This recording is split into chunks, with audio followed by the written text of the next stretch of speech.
Good evening, and welcome to Riderpiece Theater. Me, Alistair Dayhawk, and tonight, me proud to present Kamen Rider Gacha episode 24.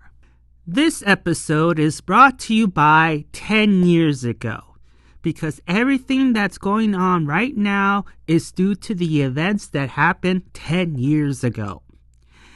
What I got from this episode was that everything that has transpired to this point and onwards is due to what happened 10 years ago.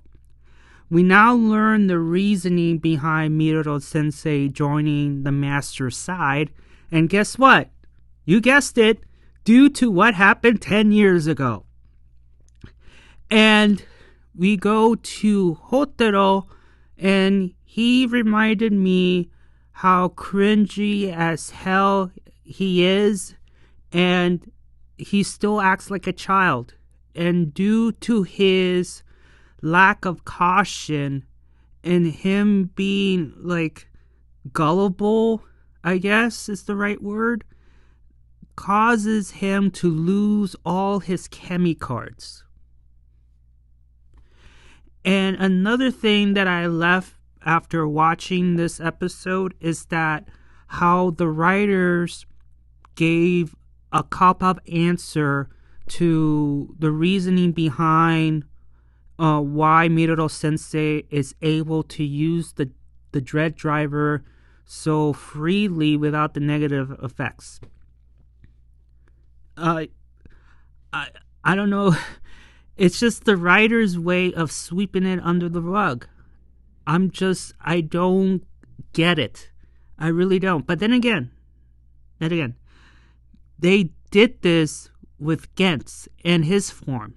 If you watch Zio, remember, Gentz got a new form, but every time he transforms, you see, the eyes bleeding out. And we never got an answer as to why the bleeding of the eye stopped. Unless it was handled off screen, which it did. No explanation whatsoever. It was swept under the rug. And the same thing is here too. Oh, and also Fuga returns. Yeah. As you can tell, I'm beyond frustrated with the show. And it's just due to I don't know, maybe the stupidity of the writing and the constant new forms they keep popping out. And I'm like, wait a minute. Iron Gacha is an incomplete form to its eventual mega form. Ultimate form, sorry. And I'm like, I know it's around this time where the main protagonist gets his ultimate form, but didn't we recently get Fire Gacha not too long ago? It was not that long. And already, okay, well, it's time to debut the ultimate form now. It's just one of the main problems of the show.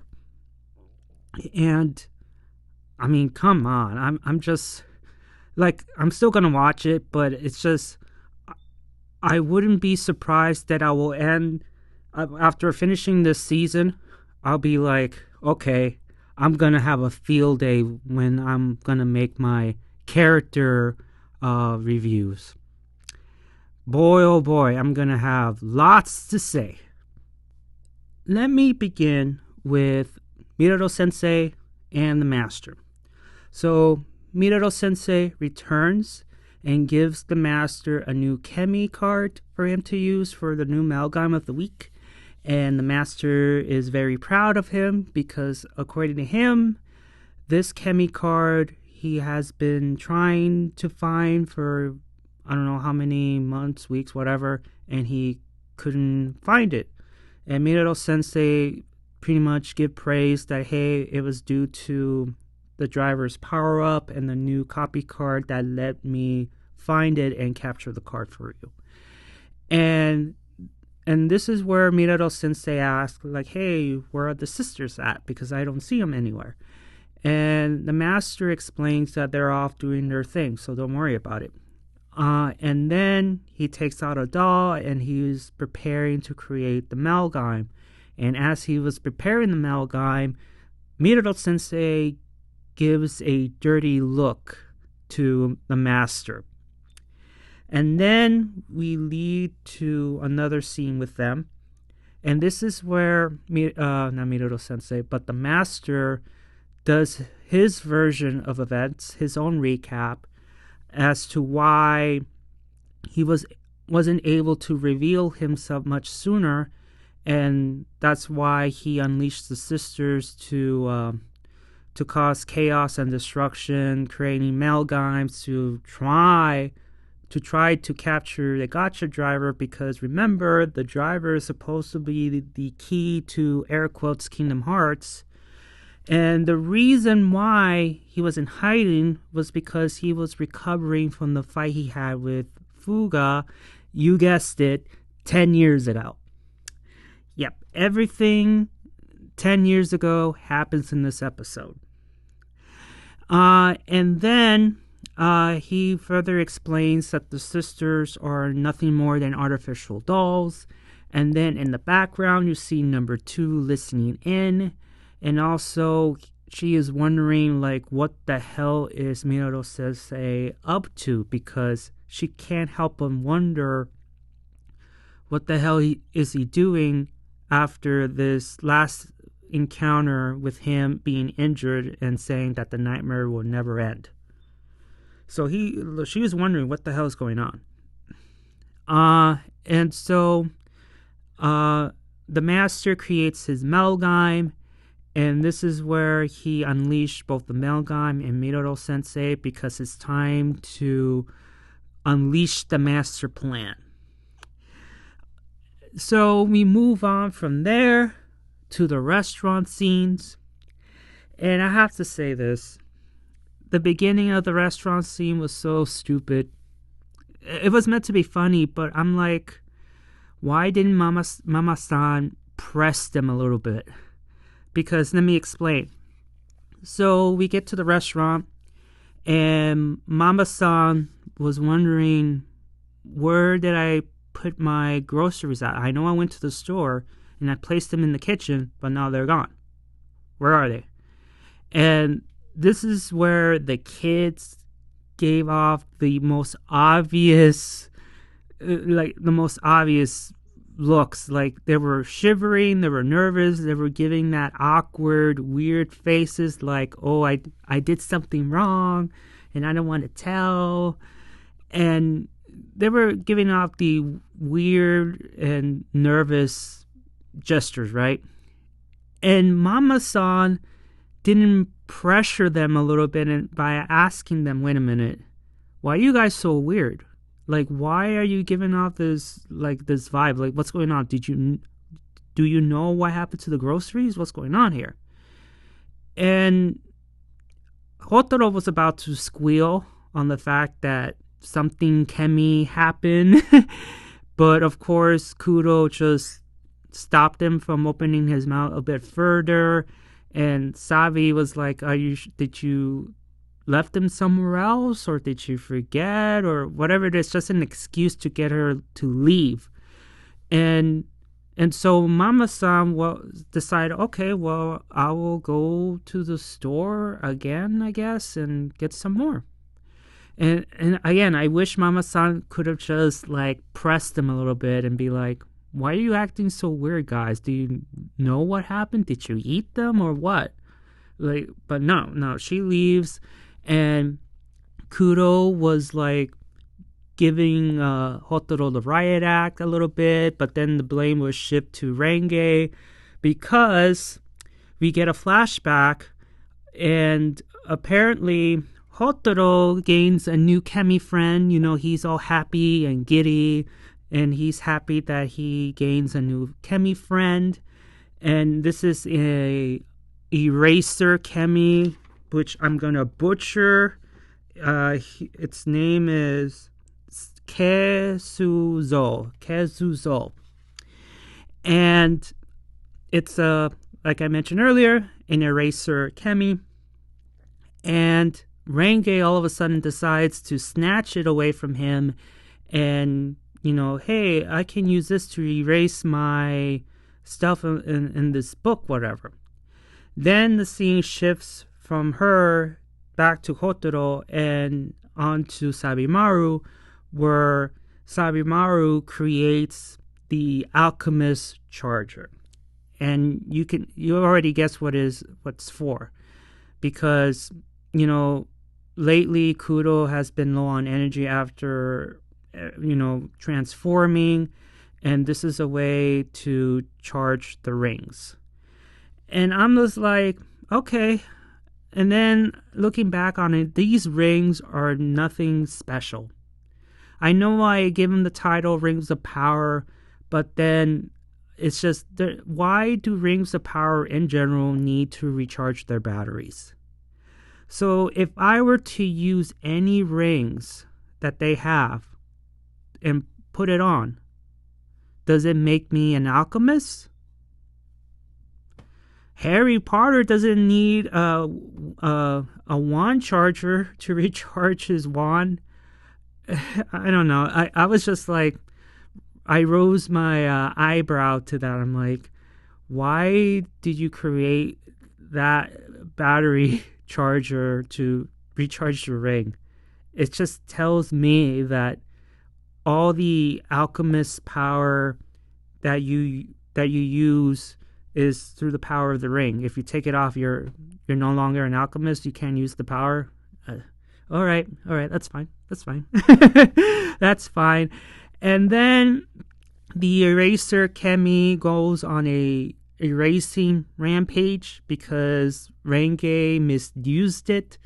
And now we know the truth behind the missing groceries because through its rage, the eraser chemy not only erased the groceries from the face of the planet, but also Sabimaru's battle logs. It got wiped out. And so it leads to Sabimaru asking Hotarou, hey, do you remember the gacha logs?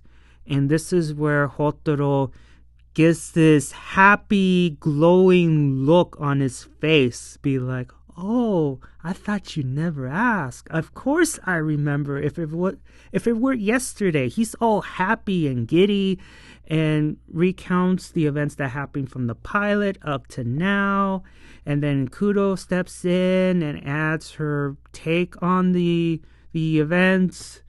And it's just a recap. And of course, Sabimaru is very surprised of how Hotarou got powerful from the pilot up to now through the power of his chemies and his love for them. And so later on in this extended scene, Hotarou, well, before that, getting ahead of myself here again, Hotarou, asks like, what is a Kamen Rider? Then Kudo steps in, and then we get this question about, not question, but something to do with forbidden arts. And that's where Sabi, Renge, and Kudo explains or re-explains why forbidden magic or forbidden alchemy, is dangerous and addictive. It could turn to the dark side, that sort of thing, which leads to Kamen Rider Dread. And Hotarou's question to Sabi, that at the end of that scene, I was like, writers, for real? Like, why? So Hotarou asked Sabimaru, you were Dread before. How did it felt like? And this is where Sabi answered, I was in pain. It was very painful. And that a novice alchemist like myself, I couldn't handle it because I'm a novice, And that was the answer that I was like, wow, that's such a cop out answer, because remember when it debuted, and Weird Sister number 1 explains that every time someone uses the driver, their lifespan gets shortened, and it gets shortened every time the person uses it, to the point where if you use it one more time, it could be your last. And remember, poor Sabimaru looked like he hadn't eaten all day. He looked dehydrated. He looked like a zombie. And then now with Minato Sensei being the holder now, it's just like, oh, because he is a top tier alchemist, that the effects don't affect him. It's like the writers wanted to sweep that effect that they added into the rug. You get what I'm saying? And it was an answer. I just didn't like it. It was just a cop-out answer and an easy answer to, oh, well, Sabi was weak because he was a weak alchemist compared to Minato Sensei or Spanner even, that he could manage to become Dread without feeling the side effects. Well done, writers. Well done. So they were talking about Minato Sensei and him turning to the dark side, and Hotarou is like all sad that, you know, the school is closed, he can never return. And then, you know, he says, well, Minato Sensei is a good man. He wouldn't have done this without reason. And then this is where, conveniently enough, you have Spanner and the professor just, you know, burst in the restaurant. And this is where Spanner himself tells everybody that, hey, Minato Sensei is a double agent. He's trying to destroy the master from within. The reason that I think so is because he didn't kill the professor. Okay. All right. And this is where Hotarou is all happy and giddy. Like, he knew it. He knew it that, you know, Minato Sensei is a good man. And it just confirms what he said earlier, that he wouldn't done this without reason. And just Spanner coming in and telling him, hey, he's a double agent, it just reaffirms him that, hey, you know, he will come back to us. Like, he's a good man still. And speaking of, and before that, because I know I'm getting ahead of myself again, the professor says, I know the reason why he's doing this, aside from destroying the master from within. That's just a bonus. But the reason why he turned to the dark side, air quotes, is due to what happened, again, you guessed it, 10 years ago. 10 years ago. Oh, great. So, as the professor was about to explain what happened 10 years ago, you see a origami howler. Yes. Minato Sensei has sent a howler to the restaurant to give a message to the Alliance that, hey, I found a way to defeat the master. Can you please meet me at such and such time and place? And yeah, and this makes Hotarou happy for joy, and Spanner is like, oh, finally, we get to defeat the master today. And like, guys, like, I understand that you feel all happy that your master, your teacher, is still a good guy, you could say, but you still have to proceed with caution, which they fail to do, which leads to them going to the site, and they're looking around for Minato Sensei, and Minato Sensei shows up, right? And this is where cringy Hotarou comes out to play. He spots Minato Sensei, and what does he do? Instead of being cautious and just be aware, like just being aware of his surroundings, because you never know. It could be a trap, which it was a trap. But I wish he played it smart, but it's Hotarou. And cringy Hotarou decides to, he's happy to see him, and he literally runs towards him with open arms, literally, as if he was about to, he wants to hug him. And I'm like, Hotarou, come on, man. I get it that you are, I get it that you like Minato Sensei, and to hear the news that he's a double agent and whatnot, but come on, man.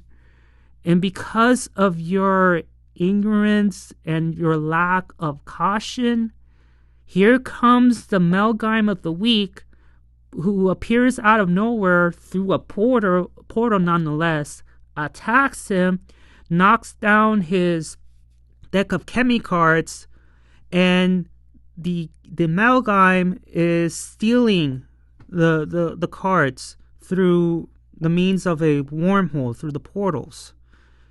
And of course, Hotarou is in shock, like, hey, give me my cards back. He's frantic. And then he tries to get into one of the portals, but the professor tells him, like, hey, these portals are made from forbidden alchemy. They will destroy you. But of course, Hotarou does not listen. He tries to go inside, but it took Steam Royal, the train chemy, to stop him. But in the process, though, unfortunately, Hopper 1 also gets sucked into that wormhole. And yeah, so all his cards, except for one, get stolen. And then, Spanner and Kudo steps in. Spanner is like, oh, great, you betrayed us again. It was all a lie just to steal our cards and drivers. And Minato Sensei, yeah, pretty much, you fell for it. And it's their fault. And what I mean is it's the kids' fault. They could have just proceed with caution and come up with a plan in case if it were a trap. But they didn't. But, okay. And so, Spanner, Kudo, they go on the attack, and then Minato Sensei debuts his new upgraded form of Dread, which, by the way, it has a Phantom of the Opera look. Me personally, it looks okay. I just wish they would complete the form, not have it one-sided. That's just my opinion. I prefer a full form, not half, but I like the Phantom of the Opera look. And so both writers and Minato Sensei and the melgam go on the attack, while poor Hotarou and Sabi, Rengen, and the professor retreat. And as Spanner and Kudo are fighting the villains, you see this scene at the academy where the master is, and you see cards just flying down in that classroom. And we get this reveal that apparently the master knows what happened, you guessed it, 10 years ago in regards to Minato Sensei. Apparently Minato Sensei killed somebody close, and the master is using that to pretty much blackmailing him into working for him. So it wasn't out of I want to be a double agent. I want to see if I could defeat him from the inside. No, nothing like that. To me, it's just now a bonus, because the real reason behind him joining was because it was due to blackmail. Okay. So Hotarou and the others retreats, and and Hotarou was like, I have to go back. I need to save my chemies. And the professor was like, you cannot save them right now because, for one thing, you cannot transform. And two, all the cards are being sent to the master. And the academy is sealed, so there's no way to infiltrate it and get the cards back. So they're pretty much stuck between a rock and a hard place here. And this is where Hotarou was like, look, I will not give up on them. And he tries to talk the professor into teaching him a forbidden art. Why, you may ask? Well, Hotarou was like, look, I will rescue them no matter what. And I don't care if I have to go through a forbidden alchemy method, whatever, in order to rescue them. Mami Hotarou, came out, and I'm like, Hotarou, I have a question for you. Would you do the same if let's say Kuro, Sabi, Renge, or any other of your friends get captured by the master? Are you willing to use forbidden magic in order to get them back? To me, I was getting this vibe like, only for the chemies he will go through the extremes, but not for his friends.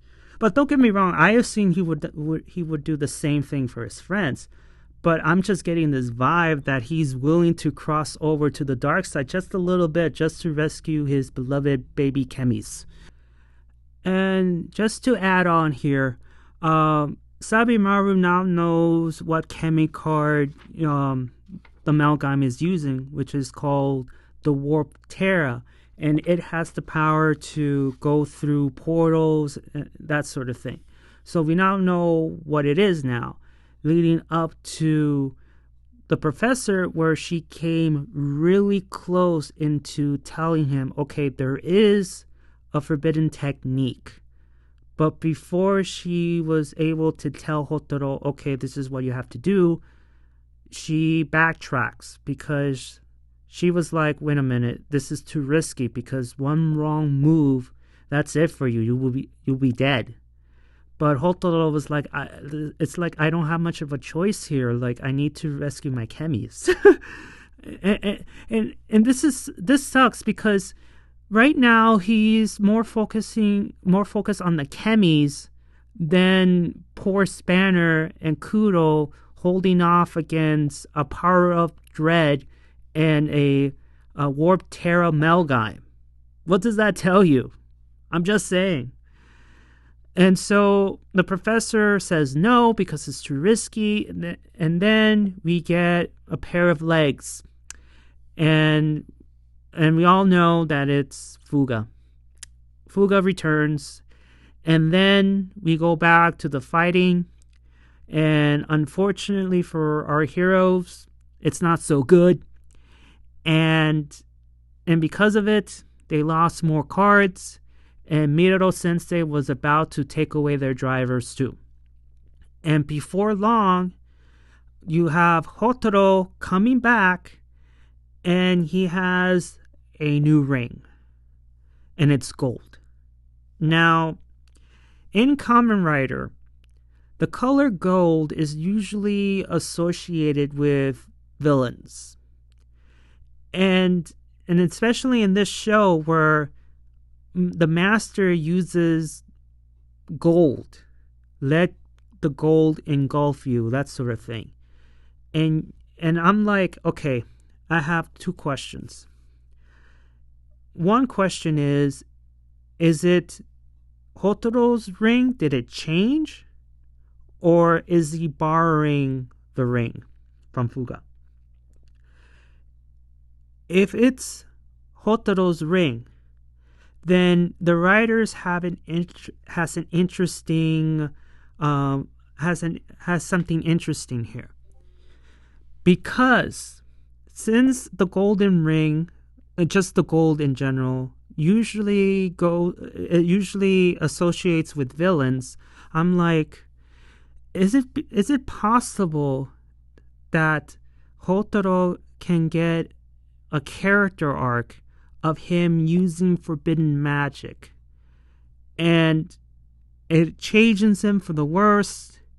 And his friends was like, okay, this is enough. You're addicted to this. We have to stop you. But he does not stop. And it will take, the alliance and also the love of chemies to rescue him from this rabbit hole he got himself into.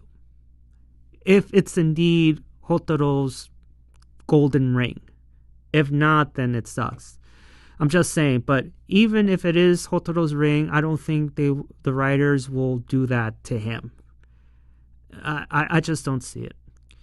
But Hotarou comes in, shows off his new ring of power, and he uses this ring to transform his train chemi card into the new, but it will change back, obviously, into the new 10-liner.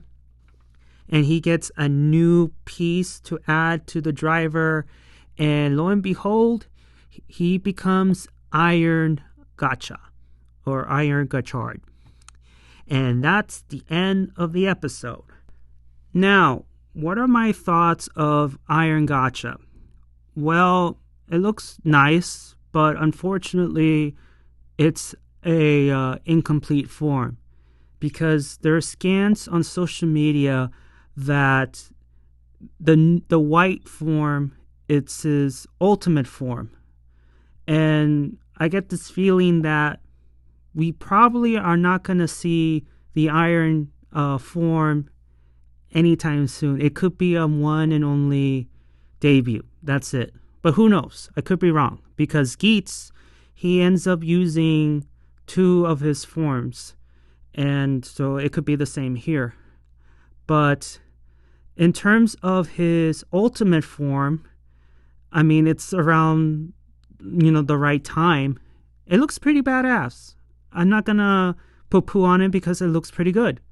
Unfortunately, he looks more for a mega form than an ultimate form.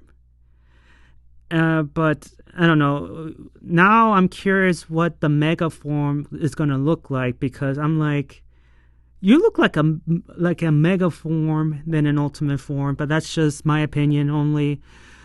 And it sucks too, because guys, didn't we recently have Fire Gacha's debut? It wasn't that long ago. And it's just another one of Gacha's problems. It keeps on popping new forms in almost every single episode. There's no breathing room, and he hardly ever uses them again, except for the fire Gacha form he uses, and with his combinations, but that's it. And now with his ultimate form coming up in the next couple of episodes, that's it. Because once the ultimate form debuts, all the other forms he doesn't use anymore. Maybe a few here and there, but ultimately he uses his ultimate form all the way until he achieves his mega form, and that's it. That's the sad, honest truth, because I watched Kamen Rider for a long time. It's been that way forever. Other than that, again, this was nothing more than a recap episode, and again, it's brought to you by 10 years ago, because, again, repeating what I just said earlier, the consequences that these kids have to deal with all goes back to what happened 10 years ago. The reason why Minato Sensei joined the Master is because of what happened 10 years ago. And the reason behind the Master, being in hiding, 10 years ago. The fight between him and Fuga, 10 years ago. Fuga being banished and stealing the chemi cards and the gacha driver, 10 years ago. The deaths of Spanner's family, you guessed it, 10 years ago. You see where I'm going with this? Yeah, So, and also just to finish off, Hotarou, you're cringe as hell. You're acting more like a mother towards these chemies, and you're telling the audience that you're willing to go through hellfire and forbidden alchemy to get your chemies back. And you just ignore, poor Spanner and Kudo fighting for their very lives. And all you think about is chemies. And it's just, I hope you dwell into the forbidden alchemy just for you to grow up at least and learn why it's forbidden to learn these things. But is it going to happen? No. Because the writers right now are playing it too safe. They're not going to take risk with Hotarou. And Hotarou, going into the 30s, he will still act like a child. And that's one of the reasons why he got his card stolen in the first place, because he didn't perceive things with caution. He just viewed things as, being like, look, Minato Sensei, I knew he was a good guy. I knew that he didn't betray us, but it turns out to be a trap. And he got his card stolen. And another thing I want to add before I go is that when Minato Sensei does return to the Alliance, I just hope to God they don't openly accept him too easily. I want Minato Sensei to regain his trust towards the students. Okay? He needs to earn it. But chances are Hotarou will accept him, forgive him. Kudo, maybe. The others will follow suit. I'm hoping Spanner will be like, dude, why are you accepting him so quickly after what he did? Regardless if he was a double agent and being blackmailed. He still did a lot of bad stuff. So why are you, quickly accepting him when he didn't regain our trust? He could lie. He could betray us for a third time. Now, is the writers going to do that? I doubt it, but I hope so. Just to give more drama, but I don't think it's going to happen, because one of the writers wrote Ghost and Saber, and look what happened to them. They suck. In my opinion, they suck. But yeah. Well, I thought that I was going to make this short recap video, but I was wrong. But there were things that needed to be said. And hopefully, you understand my grievances with the show as a whole. So please, have you seen episode 24? And if so, did you like it? Did you dislike it? And if I missed anything, just write on the comments below. And, I will answer. Because, even though I have my notes in front of me, I may have missed a couple of important things. Sorry, I cannot talk today. I just giving out rants and all that stuff. But you know what? It's all good fun. So please give a like if you like it. Please subscribe. And please, in your opinion, in your eyes, give me your thoughts about, about the Dread drivers' nasty effects. What's your opinion on why they did what they did? And please, I really need your thoughts about Hotarou's character, because he's driving me nuts and he's insane. He's cringy as hell. He's not at the level of Paimon cringe, but he is getting there. Thank you so much for listening, and please subscribe. And I do apologize for the long ass video again. And I'll see you all on the other side of Oblivion. Johnny!